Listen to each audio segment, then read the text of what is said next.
ನಮಸ್ತೆ. 10/6/2024 ಸೋಮವಾರ, ಶುಕ್ಲ ಪಕ್ಷ, ಶುಭ ದಿನವಿದು. ಇವತ್ತು ಪುಷ್ಯ ನಕ್ಷತ್ರ.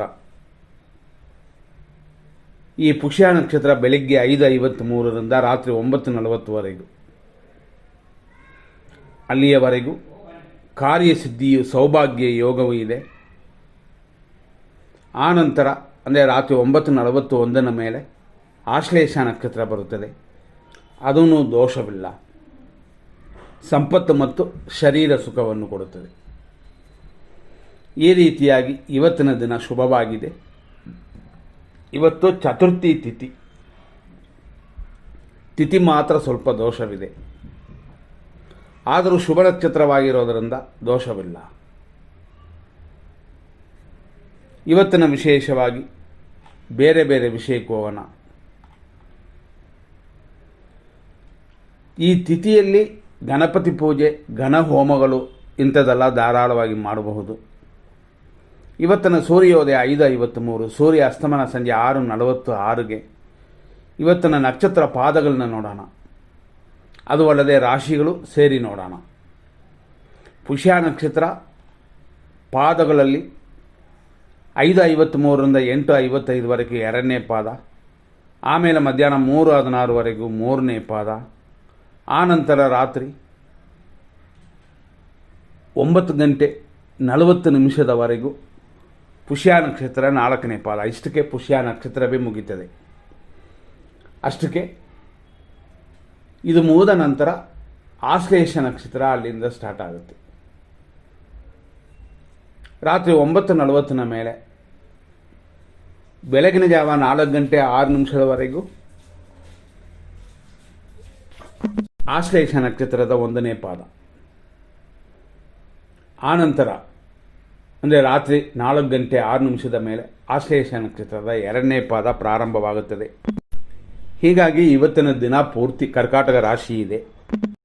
ಇವತ್ತಿನ ಅಭಿಜಿತ್ ಮುಹೂರ್ತ 11:53ರಿಂದ 12:45, ವಿಜಯ ಮುಹೂರ್ತ ಮಧ್ಯಾಹ್ನ 2:28ರಿಂದ 3:19, ಗೋಧೂಳಿ ಮುಹೂರ್ತ ಸಂಜೆ 6:44ರಿಂದ 7:07, ಅಮೃತಗಳಿಗೆ ಮಧ್ಯಾಹ್ನ 2:54ರಿಂದ 4:36. ಇಷ್ಟೆಲ್ಲ ಇದ್ದರೂ ಇದರಲ್ಲಿ ಕೆಟ್ಟ ಟೈಮುಗಳು ಸೇರುತ್ತದೆ. ಆದ್ದರಿಂದ ಅದನ್ನು ಸಪ್ರೇಟ್ ವಿಂಗಡಿಸಿ ಕೊಡ್ತಾ ಇದ್ವಿ. ಯಾವತ್ತೂ ಅದೇ ರೀತಿಯಲ್ಲಿ ನಾವು ಕೊಡ್ತಾ ಇದ್ದೀವಿ. ಆದ್ದರಿಂದ ಅದನ್ನು ನೀವು ನೋಡಿ ವಿಂಗಡಿಸಿ ಒಳ್ಳೆಯ ಸಮಯಗಳನ್ನು ಸೆಲೆಕ್ಟ್ ಮಾಡಿಕೊಳ್ಳಿ. 5:53 AM 7:28ವರೆಗೂ ಶುಭವಾಗಿದೆ. 9:08ರಿಂದ 10:34ವರೆಗೂ ಶುಭ ಸಮಯ. 12:39ರಿಂದ 12:45ವರೆಗೂ ಶುಭ ಸಮಯ. ಮಧ್ಯಾಹ್ನ 1:38ರಿಂದ ರಾತ್ರಿ 12:17ವರೆಗೂ ಶುಭವಾಗಿದೆ. ಮತ್ತು ರಾತ್ರಿ ಲೇಟ್ ನೈಟ್ 2:23ರಿಂದ ಬೆಳಗ್ಗೆವರೆಗೂ ಶುಭವಾಗಿದೆ. ಇವತ್ತು ಧನುಸು ರಾಶಿಯವರಿಗೆ ಚಂದ್ರಾಷ್ಟಮ. ಮೂಲ ನಕ್ಷತ್ರ, ಪೂರ್ವಾಷಾಢ ಮತ್ತು ಉತ್ತರಾಷಾಢ ನಕ್ಷತ್ರ 1ನೇ ಪಾದದವರೆಗೂ ದೋಷ. 7:30ರಿಂದ 9:06ವರೆಗೂ ಖಂಡಿತವಾಗಿಯೂ ರಾಹುಕಾಲ ದೋಷವಿದೆ. 10:36ರಿಂದ 12:39ವರೆಗೂ ಮೃತ್ಯು ಪಂಚಕವಿದೆ. 10:43ರಿಂದ 12:19ವರೆಗೂ ಯಮಕಂಡ ಕಾಲ. ಇದರಲ್ಲಿ ಮೃತ್ಯು ಯಮಕಂಡ ಕಾಲ 2 ಕೂಡುವ ಸಮಯ ಇವತ್ತು. ಇದರಲ್ಲಿ ಅಧಿಕವಾದ ದೋಷವಿದೆ. ಮಧ್ಯಾಹ್ನ 12:45ರಿಂದ 1:36ವರೆಗೂ ದುರ್ಮುಹೂರ್ತ. ರಾತ್ರಿ 12:19ರಿಂದ ರಾತ್ರಿ 1:43ವರೆಗೂ ವಿಷಕಾಲ. ರಾತ್ರಿ 12:41ರಿಂದ 2:21ವರೆಗೂ ಮೃತ್ಯು. ಇದರಲ್ಲೂ 2 ಸೇರುವ ಸಮಯವೇ ಅಧಿಕವಾದ ದೋಷವಿದೆ. ಆದ್ದರಿಂದ ಇದನ್ನು ಗಮನಿಸಬೇಕು. ಅಂದರೆ ರಾತ್ರಿ 12:41 ಮೇಲೆ ಖಂಡಿತವಾಗಿಯೂ 1:43ವರೆಗೂ ಅಧಿಕ ದೋಷವಿದೆ. ಇದನ್ನು ಗಮನಿಸಿ ನಿಮ್ಮ ಕಾರ್ಯಗಳನ್ನು ಮಾಡಿ ನೋಡಿಕೊಂಡ್ರೆ ದೋಷಗಳಿಂದ ದೂರವಾಗಬಹುದು. ನಾವು ಫಸ್ಟ್ ಹೇಳಿದ್ವಿ, ಕೆಲವು ಮುಹೂರ್ತಗಳು ಒಳ್ಳೆಯ ಟೈಮಲ್ಲಿ ಇದ್ದರೂ ಕೂಡ ಕೆಟ್ಟ ಟೈಮು ಅದರಲ್ಲಿ ಸೇರುತ್ತೆ ಅಂತ. 5:53ರಿಂದ 7:30ವರೆಗೂ ಅಮೃತಗಳಿಗೆ ಅಂತೀವಿ. ಅದರಲ್ಲಿ 5:53ರಿಂದ 7:28 ಶುಭವಾಗಿರುತ್ತೆ. ಮತ್ತು ಇದರಲ್ಲಿ ನೋಡುವ ಇನ್ನೊಂದು ಒಳ್ಳೆಯ ಸಮಯ ಅಂತಂದರೆ ಗುರುಹೋರೆ 8:02ರಿಂದ 9:06ವರೆಗೂ ಶುಭ ಅಂತಂತೀವಿ. ಅಂದರೆ ಗುರುಹೋರೆ ಇದೆ ಅಂತಂತೀವಿ. ಆದರೂ ಆ ಸಮಯ ಅಷ್ಟು ಶುಭವಾಗಿಲ್ಲ. 7:30ರಿಂದ 9:06ವರೆಗೂ ಅಶುಭವಾಗಿದೆ. ನಂತರ ನೋಡುವಂಥದ್ದು ಏನು ಅಂತಂದರೆ ಅಭಿಜಿತ್ ಮುಹೂರ್ತ 11:53ರಿಂದ 12:45ವರೆಗೂ. ಈ ಸಮಯದಲ್ಲೂ ಕೂಡ ಮೃತ್ಯು ಬರೋದರಿಂದ ಇದರಲ್ಲಿ 12:39 ಮೇಲೆ 12:45ವರೆಗೂ ಶುಭವಾಗಿದೆ ಅಂತ ಇದನ್ನು ನೋಡಿ ನಿಮ್ಮ ಕಾರ್ಯಗಳನ್ನು ಮಾಡ್ಬೋದು. ನೆಕ್ಸ್ಟ್ ನಾವು ನೋಡೋ ವಿಷಯಗಳು ಇವತ್ತಿನ ತಾರಾ ಮತ್ತು ಚಂದ್ರಬಲ ಅಂತಂದರೆ ಯಾವ ನಕ್ಷತ್ರಕ್ಕೆ ಯಾವ ರಾಶಿಯವರಿಗೆ ಹೇಗಿರುತ್ತೆ ಅಂತ ನೋಡುವಂಥದ್ದು. ಅಶ್ವಿನಿ ನಕ್ಷತ್ರ ಮೇಷರಾಶಿಯವರಿಗೆ ಇವತ್ತು ಹೆಂಗಿದೆ ಅಂತ ನಾವು ನೋಡೋಣ. ಅಶ್ವಿನಿ ನಕ್ಷತ್ರ ಮೇಷರಾಶಿ ಅಂತಂದಾಗ ಇದರಲ್ಲಿ 4 ಪಾದಗಳು ಮೇಷರಾಶಿಯಲ್ಲೇ ಇರ್ತದೆ. ಇವತ್ತು ನಿಮಗೆ 5:53ರಿಂದ ರಾತ್ರಿ 9:40ವರೆಗೂ ಮಿತ್ರಧಾರೆ ಇದೆ, ಆದ್ದರಿಂದ ಶುಭವಾಗಿದೆ. ಆಮೇಲೇನೂ ಶುಭವಾಗಿದೆ. ಭರಣಿ ನಕ್ಷತ್ರ ಮೇಷರಾಶಿಯವರಿಗೆ ಇವತ್ತು ವಧೆ ಅಂದರೆ ಕೆಟ್ಟೋದು, ರೋಗ ಭಯ ಇದೆಲ್ಲ ರಾತ್ರಿ 9:40ವರೆಗೂ, ಆಮೇಲೆ ಪರವಾಗಿಲ್ಲ. ಕೃತಿಕಾ ನಕ್ಷತ್ರ 1ನೇ ಪಾದ ಮೇಷರಾಶಿಯವರಿಗೆ ಇವತ್ತು ಅನುಕೂಲವಿದೆ. ಅದೇ ಥರ ಆರೋಗ್ಯ ಮಾತ್ರ ಗಮನ ಕೊಡಿ ರಾತ್ರಿ 9:40ವರೆಗೂ. ಕೃತಿಕಾ ನಕ್ಷತ್ರ ವೃಷಭ ರಾಶಿ ಅನುಕೂಲವು, ದ್ರವ್ಯ ಲಾಭವೂ ಉಂಟು ರಾತ್ರಿ 9:40ವರೆಗೂ. ರೋಹಿಣಿ ನಕ್ಷತ್ರ ವೃಷಭ ರಾಶಿ ಪ್ರತ್ಯೇಕ ತಾರೆ, ದ್ರವ್ಯ ಲಾಭ. ನಾವು ಒಂದು ಕಡೆ ಕೆಟ್ಟೋದಾದರೂ ಸ್ವಲ್ಪ ಒಳ್ಳೆಯದು ಅನ್ನೋದು ಒಂದು 20% ಮಾತ್ರನೇ ನೋಡಿಕೊಂಡು ಮಾಡಬೇಕಾಗ್ತದೆ. ಮೃಗಶೀರ್ಷ ನಕ್ಷತ್ರ ವೃಷಭ ರಾಶಿ ಕ್ಷೇಮವು, ದ್ರವ್ಯ ಲಾಭವು ರಾತ್ರಿಯವರೆಗಿದೆ. ಮೃಗಶೀರ್ಷ ನಕ್ಷತ್ರ ಮಿಥುನ ರಾಶಿ ಕ್ಷೇಮವು, ಧನಹಾನಿಯೂ ಇದೆ. ಆದ್ದರಿಂದ ಹಣಕಾಸಿನ ವಿಷಯ ಮಾತ್ರ ಮಾಡೋಕ್ಕೆ ಹೋಗಬೇಡಿ. ಆರುದ್ರ ನಕ್ಷತ್ರ ಮಿಥುನ ರಾಶಿ ವಿಪತ್ತು, ಧನಹಾನಿ 2 ಕೂಡಿ ಬಂದಿದೆ, ಖಂಡಿತ ಇವತ್ತು ಗಮನ ಕೊಡಿ. ಪುನರ್ವಸು ನಕ್ಷತ್ರ ಮಿಥುನ ರಾಶಿ ಸಂಪತ್ತು, ಧನಹಾನಿ 2 ಕೂಡಿ ಬಂದಿದೆ. ಹಣಕಾಸಿನ ವಿಷಯದಲ್ಲಿ ಇರುವಂಥದನ್ನು ಭದ್ರವಾಗಿಟ್ಕೊಳ್ಳಿ. ಪುನರ್ವಸು ನಕ್ಷತ್ರ ಕರ್ಕಾಟಕ ರಾಶಿ 4ನೇ ಪಾದ, ಖಂಡಿತವಾಗಿ ಹಣಕಾಸಿನ ಅಭಿವೃದ್ಧಿ, ಶರೀರ ಸುಖವೆಲ್ಲ ಕೂಡಿ ಬರುವಂಥ ಒಳ್ಳೆಯ ದಿನವಿದೆ ರಾತ್ರಿಯವರೆಗೂ.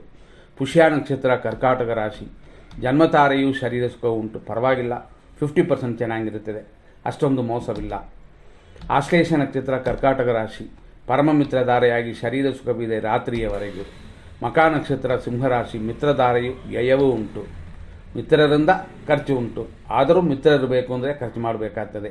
ಪುಬ್ಬ ನಕ್ಷತ್ರ ಸಿಂಹರಾಶಿ ಟೆನ್ಷನ್ ಉಂಟು, ವ್ಯಯ ಉಂಟು, ಸ್ವಲ್ಪ ನೋಡಿಕೊಂಡು ಮೇಂಟೈನ್ ಮಾಡಿಕೊಳ್ಳಿ.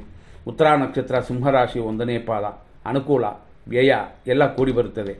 ಉತ್ತರ ನಕ್ಷತ್ರ ಕನ್ಯಾರಾಶಿ ಅಂತಂದಾಗ 2, 3, 4ನೇ ಪಾದಗಳು ಅನುಕೂಲವಿದೆ, ಇಷ್ಟಾರ್ಥ ಸಿದ್ಧಿಯೆಲ್ಲ ರಾತ್ರಿವರೆಗೂ ಚೆನ್ನಾಗಿದೆ. ಹಸ್ತ ನಕ್ಷತ್ರ ಕನ್ಯಾರಾಶಿ ಖಂಡಿತ ಪ್ರತ್ಯೇಕ ತಾರೆ ಅಂದರೆ ಅನುಕೂಲವಿಲ್ಲದ ದಿನ, ಆದರೂ ಇಷ್ಟಾರ್ಥ ಸಿದ್ಧಿ ಅಂತ ಒಂದು ವಿಷಯವಿದೆ. ಚಿತ್ತಾ ನಕ್ಷತ್ರ ಕನ್ಯಾರಾಶಿ ಕ್ಷೇಮವು, ಇಷ್ಟಾರ್ಥ ಸಿದ್ಧಿಯೂ ಉಂಟು. ಚಿತ್ತಾ ನಕ್ಷತ್ರ ತುಲಾರಾಶಿ ಕ್ಷೇಮವು, ಕೆಲಸ ಕಾರ್ಯಗಳ ಅಭಿವೃದ್ಧಿಯು ಎಲ್ಲವೂ ಅನುಕೂಲಕರವಾಗಿರುತ್ತದೆ. ಸ್ವಾತಿ ನಕ್ಷತ್ರ ತುಲಾರಾಶಿ ವಿಪತ್ತು ಉಂಟು, ಉದ್ಯೋಗ ಅಭಿವೃದ್ಧಿಯೂ ಉಂಟು, 2 ಕೂಡಿ ಬರುವಂಥ ದಿನವಿದು. ಗಾಡಿಗಳಲ್ಲಿ ಹುಷಾರಾಗಿರಿ, ಮೆಟ್ಲು ಹತ್ತೋರೆಲ್ಲ ಎಚ್ಚರ, ಮಳೆಗಳೆಲ್ಲ ಬಿದ್ದಿದೆ, ಆದ್ದರಿಂದ ಎಚ್ಚರ. ವಿಶಾಖ ನಕ್ಷತ್ರ ತುಲಾರಾಶಿ ಸಂಪತ್ತು, ಕೆಲಸ ಕಾರ್ಯಗಳ ಅಭಿವೃದ್ಧಿ, ಆದ್ದರಿಂದ ಇದು ಶುಭ ದಿನ. ವಿಶಾಖ ನಕ್ಷತ್ರ ವೃಶ್ಚಿಕ ರಾಶಿ ಸಂಪತ್ತು ಉಂಟು, ಹಾಗಾಗಿ ಶುಭ ದಿನವಾಗಿದೆ ನಿಮಗೂ. ಅನುರಾಧ ನಕ್ಷತ್ರ ವೃಶ್ಚಿಕ ರಾಶಿ ಜನ್ಮತಾರೆಯು ಕಾರ್ಯತರೆಯೂ ಉಂಟು, ವಿನಾಯಕರನ್ನ ಪೂಜೆ ಮಾಡಿಕೊಳ್ಳಿ. ಕೆಲವು ಕಾರ್ಯಗಳನ್ನು ಇವತ್ತು ಬೇಡ ಇನ್ನೊಂದು ದಿನ ಮಾಡಿಕೊಳ್ಳೋಣ, ಇಲ್ಲ ಅಂತಂದರೆ ನಿಮ್ಮ ಮನೆಯಲ್ಲಿರುವವರು ಯಾವ ನಕ್ಷತ್ರಕ್ಕೆ ಒಳ್ಳೆಯದು ಅಂತ ನಾವು ಹೇಳಿರ್ತೀವೋ ಅವರ ಹಸ್ತಾಂತರದಿಂದ ಮಾಡ್ಬೋದು. ಜ್ಯೇಷ್ಠ ನಕ್ಷತ್ರ ವೃಶ್ಚಿಕ ರಾಶಿ ಪರಮ ಮಿತ್ರಧಾರೆಯು ಸ್ವಲ್ಪ ಕಾರ್ಯತರೆಯೂ ಉಂಟು. ಮೂಲ ನಕ್ಷತ್ರ ಧನುಸು ರಾಶಿ ಮಿತ್ರಧಾರೆ, ಆದರೂ ರೋಗವೃದ್ಧಿ ಉಂಟು. ಪೂರ್ವಾಷಾಢ ನಕ್ಷತ್ರ ಧನುಸು ರಾಶಿ ಟೆನ್ಷನ್ ಉಂಟು, ರೋಗವೃದ್ಧಿಯೂ ಇದೆ. ಉತ್ತರಾಷಾಢ ನಕ್ಷತ್ರ ಧನುಸು ರಾಶಿ ಅನುಕೂಲ, ರೋಗವೃದ್ಧಿ, ಈ ರೀತಿ ಆರೋಗ್ಯದಲ್ಲಿ ಮಾತ್ರ ಗಮನ ಕೊಡಿ. ಉತ್ತರಾಷಾಢ ನಕ್ಷತ್ರ ಮಕರ ರಾಶಿ ಅನುಕೂಲ, ಸುಖ ಅಭಿವೃದ್ಧಿ ಎಲ್ಲವೂ ಕೂಡಿ ಬಂದಿರುವ ದಿನವಿದು. ಶ್ರವಣ ನಕ್ಷತ್ರ ಮಕರ ರಾಶಿ ಖಂಡಿತ ಶುಭ ದಿನವಲ್ಲ, ನೋಡಿಕೊಂಡು ಮಾಡಬೇಕು ಎಚ್ಚರ. ಧನಿಷ್ಠ ನಕ್ಷತ್ರ ಮಕರ ರಾಶಿ ಕ್ಷೇಮ, ಸುಖ ಅಭಿವೃದ್ಧಿ ಒಳ್ಳೆಯ ದಿನವಾಗಿದೆ. ಧನಿಷ್ಠ ನಕ್ಷತ್ರ ಕುಂಭರಾಶಿ ಕ್ಷೇಮವು, ಶತ್ರುನಾಶವೂ ಉಂಟು. ಶತಭಿಷ ನಕ್ಷತ್ರ ಕುಂಭರಾಶಿ ವಿಪತ್ತಿದೆ, ಏಟು ಗಾಯಗಳಿದೆ, ಎಚ್ಚರ. ಪೂರ್ವ ಭಾದ್ರಪದ ನಕ್ಷತ್ರ ಕುಂಭರಾಶಿ ಖಂಡಿತ ಸಂಪತ್ತು ಉಂಟು, ಶತ್ರುನಾಶವೂ ಉಂಟು. ಪೂರ್ವ ಭಾದ್ರಪದ ನಕ್ಷತ್ರ ಮೀನರಾಶಿ 4ನೇ ಪಾದ ಸಂಪತ್ತು, ಕಾರ್ಯವಿಘ್ನ 2 ಕೂಡಿ ಬಂದಿದೆ. ಉತ್ತರ ಭಾದ್ರಪದ ನಕ್ಷತ್ರ ಮೀನರಾಶಿ ಜನ್ಮತಾರೆ, ಕಾರ್ಯವಿಘ್ನ ಶುಭವಾಗಿಲ್ಲ, ಎಚ್ಚರ.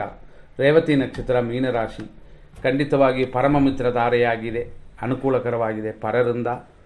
ಮಿತ್ರರಿಂದ ಸುಖ ಉಂಟು, ಸಂತೋಷ ಉಂಟು, ಅದನ್ನು ಸರಿಯಾದ ರೀತಿಯಲ್ಲಿ ಮೇಂಟೈನ್ ಮಾಡಿಕೊಳ್ಳಿ. ಇಲ್ಲಿಯವರೆಗೆ ಇಷ್ಟು ವಿಷಯಗಳನ್ನ ನೋಡಿದ್ವಿ. ಮುಂದಿನ ಸಂಚಿಕೆಯಲ್ಲಿ ನೋಡೋಣ. ನಮಸ್ಕಾರ.